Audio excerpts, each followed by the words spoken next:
Hey BookTube, Chelsea the Reading Outlaw here to do my BookTube SFF Awards Babble video for nominations.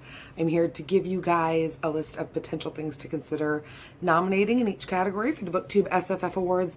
I know I technically promised this video was supposed to go up on Friday, but life happens, friends, so it's coming out today. You still have a little bit less than a week to get your nominations in, to get your ballot filled out. So hopefully this video is helpful to you if you are still waffling or still not quite sure what you're going to put in what slots. I have 4 things that I'm going to talk about for every category. In order to keep this video from being super long, I'm not really going to go into too much about the actual plots of the books, but I will be linking everything down in the bar below to the Goodreads page, so you can go and look at the summary and add them and kind of look more into what you're thinking.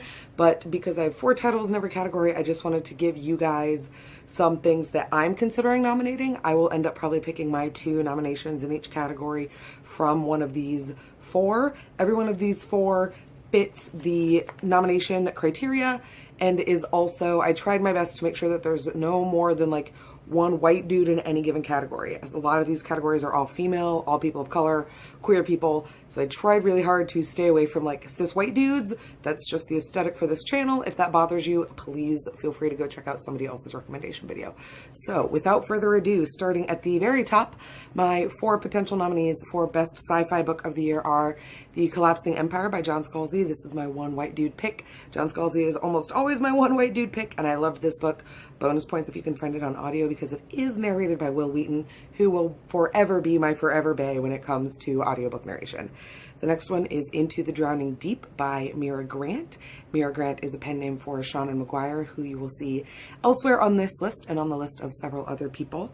After that, we have 6 Wakes by Mur Lafferty. I actually saw Mur Lafferty at WorldCon, the Kansas City WorldCon, when she was reading from this book. She was reading bits and pieces from this book because at the time it was still, it had not yet been published. So I loved it when I heard her read from it. I loved it when I read the whole book. I really suggest picking it up. And then the last science fiction book that I'm going to recommend is All Systems Red by Martha Wells. Murderbot!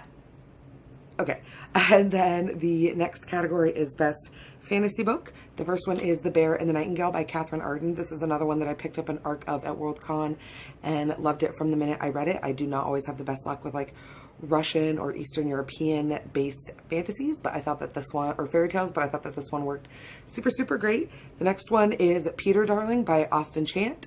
I found this book because of Elizabeth. She wouldn't stop raving about it. And then I found Austin's podcast that I will leave down below, linked here, where he talks about queer romance books with his friend Amanda. Pretty sure that's her name. I hope so. But I will link all of that down below. But this is a queer trans retelling of Peter Pan and Captain Hook, and I loved it so much. I would be ecstatic if we had to read this book and more people read it, because I just think it was so great. After that comes Amberlow by Laura Donnelly. All the queer stuff, more queer narratives, more queer SFF books, please, all the time, give them to me now. And then the last one is An Unbearable Kindness of Magicians by Kat Howard.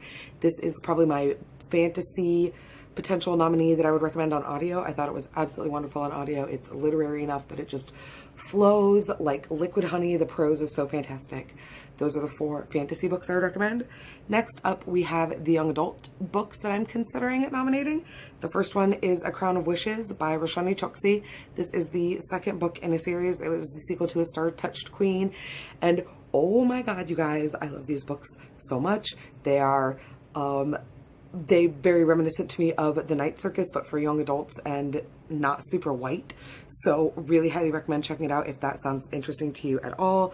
Then we have Dreadnought by April Daniels, as well as Not Your Villain by C.B. Lee. These are both 2 young adult superhero stories that feature trans characters and trans protagonists that I absolutely love. Not Your Villain by C.B. Lee is a sequel to Not Your Sidekick by C.B. Lee, but Dreadnought is the first in a series. So highly recommend both of those. And then the last one is Leia, Princess of Alderaan by Claudia Gray. I listened to this one on audio and it was fantastic. Claudia Gray is amazing. I love her Star Wars stuff. I love the way she does Leia. And this book about Leia before she became Senator Organa and then General Organa, as she is just kind of starting her adventures in the Senate was just so great, so good. I love Bail Organa so much, and he's in this one. His part in this one was just gives me all the warm fuzzies just thinking about it. So I think young adult is going to be a really, really hard category for me to make decisions in this year. I mean, they're all going to be hard, but young adult this year is especially, I think, going to be hard for me. Next up, we have the middle grade category. So my 4 nominations for this are Orphan Island by Laurel Snyder, Prisoner of Ice and Snow by Ruth Lauren, The Care and Feeding of Black Holes by Michelle Cuevas, and The Gauntlet by Karen Riazi. And I just think that each one of these books was so wonderful at the thing it was trying to do. I tried to pick a really good middle grade blend of like contemporary modern day sci-fi with like fantasy, adventure, or portal stories. I just really, really love, plus the cover art. Can we just take a moment to appreciate the quality of cover art that is coming out in middle grade books these days, because it is just like, mwah, friends, it is so good. I love it so much. Next up, we have graphic. This is another one that's tough because of our new rule about no book past the 3rd in a series, including graphic novels. So some of our perennial faves like Saga and The Wicked and the Divine are not on this list. But the titles I would recommend, or the 4 that I'm considering nominating, are After Death, AD After Death by Scott Snyder. Scott Snyder does Witches, or did the first volume of Witches, which was the fucking scariest comic book I think I've ever read in my entire life. So I was really excited to pick up AD and see what he was going to do with it, and I really, really loved it. If horror comics are your thing, I highly recommend. Then we have Hawkeye, Kate Bishop, Volume 1, Anchor Points by Kelly Thompson. Hawkeye, Kate Bishop, I love it. Female superheroes written by women all day, every day in 2018. It is my new aesthetic, and I am here for it. After that, we have Monstrous Volume 2, The Blood by Marjorie Liu. I think Monstrous is an absolutely stunning visual storytelling experience. I feel like sometimes that lost the plot a little in Volume 1, but I thought it did a better balance in Volume 2. Highly, highly recommend, and I'm pretty confident that this one will end up making the short list, but you never know how things are going to shake out. And then the very last one that I have is called The Stone Heart by Faith Hicks. Faith Hicks is one of my absolute favorite comics people to follow on Twitter. I highly recommend that you go check her out. If I can, I will remember to link her in the down bar below so that you can go check out all of the amazing comics, news, and takes that she has. I just really, really love her as a creator and as a person, and I really, really adored Stoneheart. Next up, we have the short category. Still looking at my notes, friends. First up, we have Monster Girls Don't Cry by Mark A. Rusted, and this is from Uncanny Magazine. I lost my shit over this story the first time I read it, you guys. I wanted to tattoo it on my whole body and just make everybody read it immediately. I love this story a lot. After that, we have Welcome to Your Authentic Indian Experience by Rebecca Rowanhorse. After that, we have The Reverse Cheshire Cat by Nalo Hopkinson.